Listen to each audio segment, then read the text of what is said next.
कि सत्संग क्या है। सत्संग देखने के लिए आते हैं, कुछ लोग आते हैं उनको पता ही नहीं सत्संग का।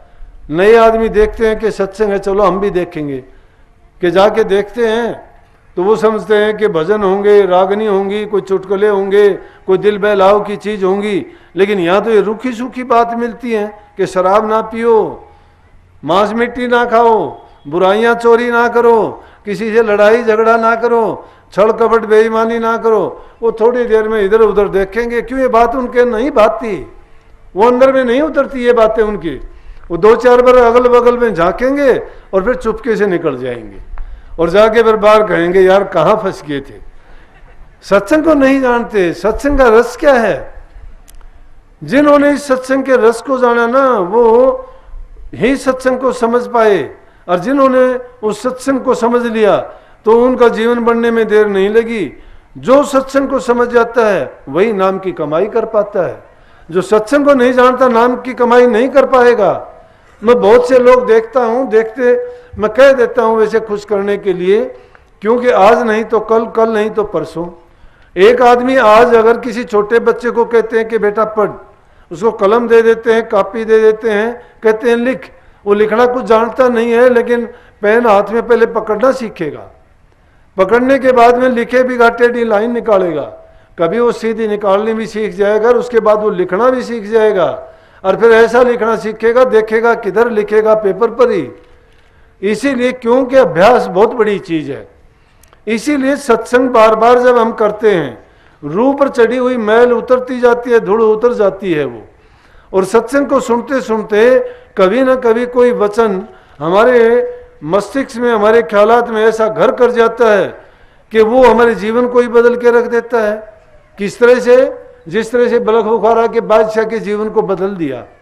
और किसने बदल दिया? एक बांदी की जबान ने बदल दिया। एक ही बांदी ने वचन बोला था और उसी के कारण राजा तिलमिला गया कि अच्छा ये बात है, और उसी बांदी को गुरु मान लिया। किस प्रकार से? कि बलख बुखारे का बादशाह था, 1.25 मन की फूलों की सेज पर सोता था, 1.25 मन फूलों की सेज पर रोजाना सोता। बड़ी कैसी नींद आती होगी। नौकरानी थी, उसने सोचा कि तू रोजाना सेज बिछाती है, क्या आनंद आता है फूलों पर। एक दिन उसने भी उस पर सो के देखा। सो के क्या देखा कि उस राजा इतनी देर में आ गया, उसको नींद आ गई। राजा ने आके देखा कि नौकरानी की ये हिम्मत के मेरे बिस्तर पे आके सो गई, और उसको पीटना शुरू कर दिया। पीटना शुरू कर दिया। थोड़ी देर के लिए रोई, लेकिन उसके बाद हंसने लगी। राजा ने हंसते हुए देखा, कहने लगा कि क्या तमाशा है, मैंने तुझे इतना पीटा है कि जिसके कारण तेरे शरीर से, बदन से खून निकलना शुरू हो गया। तुझे तो कष्ट और दुख में रोना चाहिए था और तू हंसती है।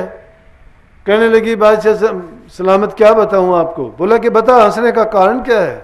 बोला कि हंसने की ये बात है कि मैं सोचती हूं कि मैं आज फूलों के बिस्तर पर 5, 7, 10 मिनट सोई होंगी, उसके लिए मुझे 20-30 कोड़े आसानी से इतने मार दिए। मेरे शरीर की ये हालत है कि सारे से खून टपकना शुरू हो गया। लेकिन आपके बारे में ख्याल आया कि ये बचपन से राजा इस पर सोता आया, इसकी क्या हालत होगी। और जब राजा के ये वचन था, इसी वचन ने उसके दिमाग में ऐसा घर कर लिया, कहने लगा कि बात तो इसने बिल्कुल सही कही है कि अब छोटी सी बात की तूने इसको सजा दी है, तो तेरा भी आखिरी वक्त में या जब भी तेरा फैसला होगा, क्योंकि कर्मों का फैसला सबका होता है। ये ना सोचो लेखा पाई पाई का राज नहीं, पप्पो पाई का, एक एक पाई पाई का लेखा लिया जाता है। तो क्या होगा, आज सुबह सुबह आते आते मैं एक जगह चला गया, वहाँ एक बुजुर्ग सी औरत थी, चाची लगती है हमारी। मैं कहने लगी चाची क्या हालत है। बोली पिछले दिनों में काफ़ी बीमार हुई, और कहने लगी कि नाते में बेटा ज़रूर है, लेकिन तू मेरा गुरु है, मुझे आशीर्वाद दे कि अब तो बस मेरे जीवन की जो यात्रा है पूरी हो जाए। मैं ऐसी क्या जल्दी है भी मेरे से 1-2 साल ही बड़ी। मैं बोला अभी तो और जी, अभी तो ठीक करने वाली नहीं, मैंने मौत को देख लिया मेरी आंखों से।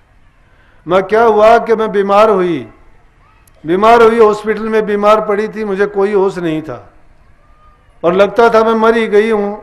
देखती हूँ तो मुझे ये लगता है कि लोग कहते हैं कि ये नहीं है, वो तो दूसरी है, कोई गलत इसको लेके आए, अभी इसका टाइम नहीं हुआ है। लेकिन जब मैंने देखा कितना कष्ट मुझे हुआ, लेकिन उसको देख के मुझे ये लगा कि मौत मेरे बिल्कुल सामने खड़ी थी, और जो मौत मुझे छोड़ के गई है, अब मैं ये चाहती हूँ मौत मुझे ले जाए तो ही ठीक है, मैं ऐसे जीवन से जीना नहीं चाहती। तो इस जिंदगी में क्या है कि जब कोई बात उसके दिमाग में लगती है, इंसान के जीवन को सुधार देती है। वही बादशाह जब देखता है, उसको बात को सुनता है और उसकी बात को सुन के कहने लगा, बांदी तू तो मेरे गुरुओं के बराबर निकली, तूने तो मेरे जीवन को ही संवार दिया, तू मेरे गुरु के समान है कि तेरे वचन ने मेरी आंखें खोल दिए हैं, मेरे भरम थे वो तोड़ दिए हैं। मैं अब तुझे क्या इनाम दूं, मेरे जो मैंने आपको सजा दी उसके लिए तो मुझे माफ कर। और उसी टाइम से राजा ने अपने राजपाट को त्याग दिया और राजपाट को त्याग के जंगल की राह ली, और जंगल में जाके गुरु की तलाश करके उन्होंने नाम की कमाई करी। नाम की कमाई करने के बाद में ऐसे संतुष्ट हो गए जीवन से, तन पर फटे हुए कपड़े हैं, खाने पीने की परवाह नहीं है। अरे 36 प्रकार का भोजन खाने वाला, इतनी अच्छी और हल्की रेशमी और बढ़िया पोशाक पहनने वाला, मखमली गद्दों और सवामल फूलों की सेज पर सोने वाला, आज पत्थरों पर सोता है। पीने को पानी जो मिल जाता है उसी को पी लेता है, खाने को कोई रूखा सूखा जो मिलता है उसको खा लेता है, नहीं मिलता तो भूखा भी गुजारा कर लेता है, लेकिन फिर भी मस्त है, उसको परवाह नहीं है कि क्या है क्या नहीं है। तो वो किस चीज में गुण है, वो इस सत्संग में गुण है। इंसान जब ये समझ जाता है कि मिथ्या चीजें हैं, ये जितनी भी लाग लपेट, जितने भी संबंध हमने बनाए दुनिया में आके बनाए हैं, ये हमारा साथ निभाने वाले नहीं हैं। जो साथ निभाने वाले हैं उनसे तो हम कोसों दूर जा रहे हैं। हमारा साथ कौन देगा? नाम देगा, गुरु देगा, उसको हम भूले से भी याद नहीं करते हैं। अगर उनको हम याद रखें तो कष्ट नाम की चीज हमें हमारे पास तक नहीं फटकेगी। ये कष्ट किस चीज को मान, कष्ट हमें जब तक होते हैं जब तक हम इन चीजों को अपना मानते हैं। जिसको अपना मान लिया वो चीज छीनने भी, जो चीज हमें मिली है वो हमारे से छीनी भी जाएंगी। जिस प्रकार से हमें जीवन मिला, ये जीवन एक दिन अंत हो जाएगा। इसी प्रकार से जो भी चीजें हमने प्राप्त की हैं वो चीजें भी हमारे से छूट जाएंगी, और जब छूटेंगी तो हम अपना मान के उनके पीछे भागेंगे कि मेरी चीज को लिए जा रहा है। किस प्रकार से? जिस प्रकार से काग अपना अंडा कोयल के घोंसले में, कोयल अपना अंडा काग के घोंसले में दे देती है, अपना कोई घोंसला नहीं बनाती वो, और उसमें अंडे दे के छोड़ के अपना आराम से घूमती है। जो काग होती है वो उसको मादा काग उसके अंडों को भी सेती है और बच्चे निकाल देती है। बच्चे जब बड़े होते हैं तो कोयल की आवाज़ जब सुनते हैं तो कोयल के पीछे भागते हैं। जब कोयल के पीछे भागते हैं तो कौवा सोचता है मेरे बच्चों को ये लेके जा रही है, तो कोयल के पीछे पीछे वो काग भागेंगे कि तो मेरे बच्चे को लेके भाग रही है यहाँ से, लेकिन उसके बच्चे नहीं होते वो। इसी प्रकार से संसार की चीज़ें भी जब हमसे जुदा होती हैं, हम भी उनके पीछे यूं भागते हैं कि मेरी चीज़ों को मेरे से छीना जा रहा है, लेकिन छीना नहीं जा रहा। हमारी चीज़ें थी ही नहीं वो कभी भी, वो जिसकी थी वो ले जा रहा है उनको। लेकिन हमें दुख क्यों हो रहा है? क्योंकि उनको हमने अपना लिया था, उसमें हमने अपने मन को फंसा दिया था, उसमें हम बंधे हुए थे। ये मैं और मेरी का झगड़ा था, और वो मैं और मेरी का झगड़ा ही हमें सबसे बड़ी फांस है जो दुनिया में बार बार लेके आता है, और हम भटके हुए रहते हैं। लेकिन जहां सत्संग मिल गया, सत्संग को गौर से सुनो। पहला फायदा है इंसान दर्शन करे, दर्शन करने के लिए अपनी आंखों को खुली दृष्टि से देखे, सदगुरु के रूप को निहारे। देखने का मतलब है जब एक ही जगह पर हम ध्यान लगा के टिकटिकी लगा के देखेंगे तो इसका मतलब है कि हम उनकी बातों को, वचन को, उपदेश को पूर्ण रूप से ग्रहण कर रहे हैं। और कानों से ध्यान से सुनो वचन को, और उनको सुन सुन के अपने अंदर में उतारते चले जाओ। जिस प्रकार से गाय भैंसों को देखा होगा, जंगल में चरने के लिए जाती हैं, सारा दिन खाती रहती हैं घास को, रुकती नहीं है। और जब पेट भर जाता है शाम को घर आती हैं तो आराम से बैठ के जुगाड़ी करती हैं। इसी प्रकार से हमें भी वो सत्संग की शिक्षाएं और उपदेश लेके उनको सुन सुन के अपने अंदर में उनका संचय करना चाहिए, और संचय करने के बाद में उन पर चिंतन करना चाहिए जब एकांत में बैठते हैं कि जो बातें हमने सुनी हैं उन बातों को देखें, अमल करके देखें उनसे कितना फायदा मिलता है। फिर आप पाओगे, फिर उसका सार और फिर उसका लाभ जो आपको मिलेगा, फिर पता लगेगा कि सत्संग का गुण क्या है। इसलिए कई मैंने कहा सत्संग देखने के लिए आते हैं, वो ताक झांक करके चले जाएंगे, उनकी चीज नहीं है ये। फिर सत्संग सुनने के लिए आते हैं, आराम से बैठ जाते हैं, सुनते हैं कि किसी ने शब्द गा दिया, फिर किसी ने कोई उपदेश भी दे दिया, बोले ले, उनको सुनते रहे, लेकिन सुनने का फायदा नहीं हुआ, क्योंकि कान सुनते रहे, हमने चित्त करके नहीं सुना। मन करके जब तक नहीं सुनते उसका लाभ नहीं है। मन करके सुनेंगे वही चीज तो हमारे मन में जाएंगी। कई बच्चे कहते हैं कि जी मैं पढ़ता हूँ, मुझे याद नहीं होता। पढ़ते जरूर हैं वो, लेकिन पढ़ते हुए मन उनका और कहीं भागता होता है। आप लोग यहाँ आए हुए हो, आप यहाँ बैठे हुए, लेकिन आप अगर घर में या और कहीं आपकी कोई चीज ऐसी भूल गए हो तो आपका ख्याल उसी में रहेगा, बार बार आपको याद आएगा कि पता नहीं जाऊंगा तो वो चीज मिलेगी नहीं मिलेगी, घर का ताला खुला छोड़ दिया, खेत में मैं गाय को या भैंस को बांध के नहीं आई, बच्चे के लिए रोटी बना के नहीं आई, अब उसका पता नहीं क्या होगा, कैसे करेगा। जब मन में वो चिंता, दूसरी बातें हैं, एकाग्रचित नहीं हुए। इसीलिए चित्त की एकाग्रता, मन की एकाग्रता बहुत आवश्यक है। जो दो सुनने वाले होते, सुनता तो है, हम यहाँ बैठे हैं, हमें भी आवाज आ रही है, जनरेटर चल रहा है, उसकी आवाज साथ साथ आ रही है कि नहीं आ रही है। इसलिए एकाग्रचित होकर अगर सुनेंगे तो हमें वो नहीं सुनाई देगा। तो सुनने के लिए ना आओ, सत्संग बनाने के लिए आओ। सत्संग बनाने का मतलब होता है जो चीज सुनते हो उसको अपनी जिंदगी में अपनाने का प्रयास करो। सारा एक दिन में नहीं अपनाया जाता, एक दो बात हमेशा कोई ना कोई लेके जाओगे, वही चीज एक एक करके जुड़ जाएगी, संचय कर लोगे अपने मन में। एक एक अक्षर सीखने से बच्चा विद्वान बन जाता है, एक एक पैसा जोड़ने से धनवान बन जाते हो, एक एक ईंट रखने से महल बना लेते हो, और एक एक दाना इकट्ठा करके जमींदार कितने लोगों का पेट पालता है, एक एक बूंद करके सागर भर जाता है।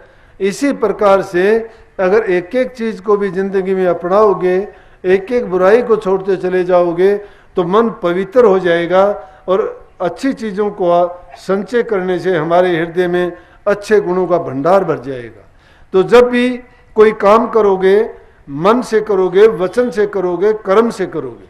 तीन प्रकार से कर्म करता है इंसान, तो मन में जो भावना होगी उसी के अनुरूप आपके काम भी होंगे। ये सत्संग का गुण होगा। सत्संग में जब जब भी जाओगे, वो आपकी जो दबी हुई अच्छी भावनाएं हैं उनको ताकत दे के उभार देंगे। बुरी भावनाएं हैं उनकी जड़ को काटने का काम करेंगे, वो धीरे धीरे कटती चली जाएंगी। लेकिन आज तो क्या है, हम सत्संग में जाते क्यों हैं? कुछ पाखंडी लोग, सत्संग किसने बना लिया, अरे दो शब्द गाने आगे वो भी सत्संगी है। एक तारा लेके घर घर हो जाता है, ले तेरे सत्संग कर दूं। किस लिए सत्संग कर दूं? कि जाते वक्त 200-400 रुपये दे देना, शाम को अच्छा खाना बना के उसको दे देना, तो मंगते भिखारियों का काम हो गया। सत्संग मांगना खाना सिखाता है क्या किसी को?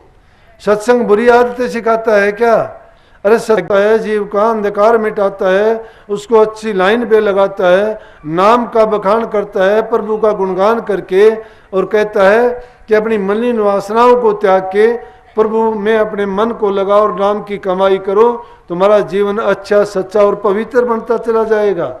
और जब जीवन तुम्हारा अच्छा होगा तो आपके सारे कर्म भी अपने आप अच्छे होंगे, और जिस इंसान के कर्म अच्छे होंगे उसके साथ रहने वाले, उसके परिवार वाले, उसका आस पड़ोस, उससे मिलने देखने वालों के भी विचारों में परिवर्तन आ जाएगा।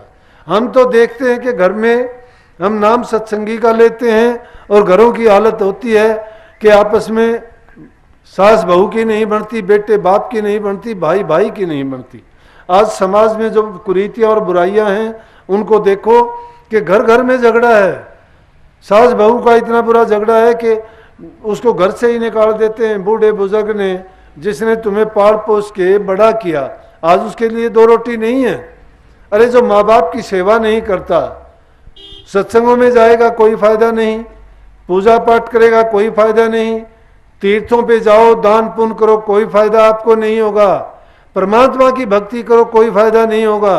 साक्षात परमात्मा भी तुम्हारे सामने हो और उनकी तुम पूजा करते हो और अपने माँ बाप और सास ससुर को दुत्कारते हो, फिर भी तुम्हें नरकों में जाना पड़ेगा, परमात्मा भी तुम्हारी मदद नहीं कर सकेगा। माँ बाप से बढ़ के, सास ससुर से बढ़ के कोई देवी देवता नहीं है, सब पाखंड है। अगर तुम उनकी पूजा करते हो, सच्चे दिल से उनकी सेवा करते हो, प्यार उनको देते हो, सही टाइम पर उनकी संभाल करते हो, दुख सुख में उनकी पूछताछ करते हो और उनको प्यार प्रेम से बोल के घरों में उनको इज्जत सम्मान देते हो, तो कोई भी दुनिया में ऐसा पैदा नहीं हुआ कि तुम्हें दुख और कष्ट दे देगा। आदमी कोई भी जो काम करता है वो दूसरे के लिए नहीं करता, अपने लिए करता है। तुम अपने प्रति प्यार चाहते हो तो दूसरों से प्यार करो। तुम अपने प्रति अगर इज्जत चाहते हो आपकी खुद की, तो दूसरे की इज्जत करना सीखो। अगर तुम चाहते हो तुम्हारी सेवा हो तो तुम सेवा करनी सीखो। जो माँ बाप की सेवा, बुराइयों से बचो। शराब, कबाब, मांस, मछली, अंडे, आज देखते हैं कि घर घर में, हर शहर में, गांव में भी देखो जगह। आज मैं दिनों गांव से ही चल रहा था, तो जब देवसर मोड़ की तरफ मुड़ा तो वहां भी एक बोर्ड लगा हुआ था, चिकन कॉर्नर। बोलो क्या बड़ी बात है। गंद खा के ज्यादा जीवोगे। परमात्मा ने खाने के लिए आपको इतनी अच्छी अच्छी चीजें दी हैं। शुद्ध शाकाहारी भोजन, जिससे विचार अच्छे, जीवन अच्छा, शरीर अच्छा, तंदुरुस्ती रहेगी, रोग बीमारियों से मुक्त रहोगे, लंबी उम्र जियोगे। बुरे विचार और ये जो ब्लड प्रेशर की है, शुगर की बीमारी है, या स्पॉन्डिलाइज है, या आपको सर्वाइकल जैसे ये दर्द हैं, ये सब के सब रोग इन्हीं बीमारी, इन चीज़ों के कारण होते हैं। लेकिन जिस इंसान का ज़्यादा चरपरा भोजन नहीं है, शुद्ध शाकाहारी भोजन है, दाल, मक्खन, मलाई, दूध, घी, खाने की बहुत अच्छी अच्छी चीज़ें हैं, उनको खा के देखो कितने अच्छे अच्छे प्रकृति ने हमारे लिए फल पैदा किए हैं। किसी को कष्ट दुख नहीं देना, किसी से कोई चोरी नहीं करनी, और उनके खाने से विचार भी पवित्र, अच्छा हमारा शरीर निरोग तंदुरुस्ती बनी रहती है, शरीर में ताकत स्फूर्ति आती है, अच्छा उनसे जो ताकत मिलती है उसी से हमारा खून, उसी से हमारे विचार और उसी से हमारा जीवन बनता है। इसलिए ऐसी बुराइयों से बचा करो। सत्संग तुम्हें कब काम देगा? जब तुम्हारे अच्छे ख्याल, जिसके अच्छे ख्याल हैं वो अच्छी चीज ग्रहण करने के लिए वहीं पहुंचेगा। अब बुरा आदमी जहां कहीं जाएगा उसको बुराई की खोज शुरू हो जाएगी। अच्छा आदमी जहां कहीं भी जाएगा वो सोचेगा मुझे कहीं ना कहीं सत्संग मिले, कहीं कथा मिल जाए, कहीं संत महात्मा मिल जाए, उसकी मैं सेवा स्वरूपा करूं, दर्शन करूं, ताकि मेरे विचार शुद्ध हों। अरे बड़े बड़े राजा महाराजा पहले संत महात्माओं के दर्शन करने के लिए इसीलिए जाते थे कि हम घर गृहस्थी में रह के, संसारी चीज़ों में पड़ के, इस काल और माया के देश में फंस के हमें दूसरी व्याधियों ने, चीज़ों ने घेर रखा है, जिसके कारण हम बुराइयों से नहीं बच पाते। इसलिए महापुरुषों के दर्शन करने से, उनके वचन के सुनने से हमारी मन पवित्र हो जाएगा, विचार पवित्र हो जाएंगे, और जो समय उनके संग में गुजरेगा उसका तो क्या कहना है कि 100 वर्ष तक तुम दूसरे अच्छे काम करते रहो, और संतों का सत्संग 5 मिनट का भी बहुत बढ़िया रहेगा। एक घड़ी भी अगर संतों का सत्संग कर लिया तो कोटि कर्म तुम्हारे कट जाएंगे। संतों के दर्शन से आई टले बला, जो दुख सूड़ी में कांटे में टल जा। संत मिलन को चाहिए तज माया अभिमान, जो जो पग धरनी धरे त्यों तो यज्ञ समान। संतों के मिलने के लिए जब से तुम चलना शुरू करते हो, घर से एक एक कदम रखते हो, तुम्हारा एक एक यज्ञ के समान गुजरता है। मन में तुम्हारा उन्हीं का सिमरन होता है कि कभी सत्संग ना हो ले, कभी लेट ना हो ले, मैं कब पहुंचूंगी, गुरु महाराज तो पहुंचे हुए होंगे, मैं उनसे मिलूंगी, दर्शन करूंगी, सत्संग सुनेंगे, और वो ऐसे ही विचार और ख्यालात में रास्ता भी कट जाएगा, पता ही नहीं लगता। लेकिन जब दुनियादारी के कामों में पड़ते हैं तो हमें वही उल्टी सीधी बात होंगी, कि उसने मुझे ये कहा था, उसने ये कहा था, उसने ये कहा था, और फिर वो चैन टूटती नहीं है। वो ख्यालात हमारे जागृत में भी, सपन में भी, सुसुप्ति में भी पीछा नहीं छोड़ते। इसलिए बुरे ख्यालात को छोड़ के अच्छे ख्यालात को अपना लेना अकेला सत्संग है।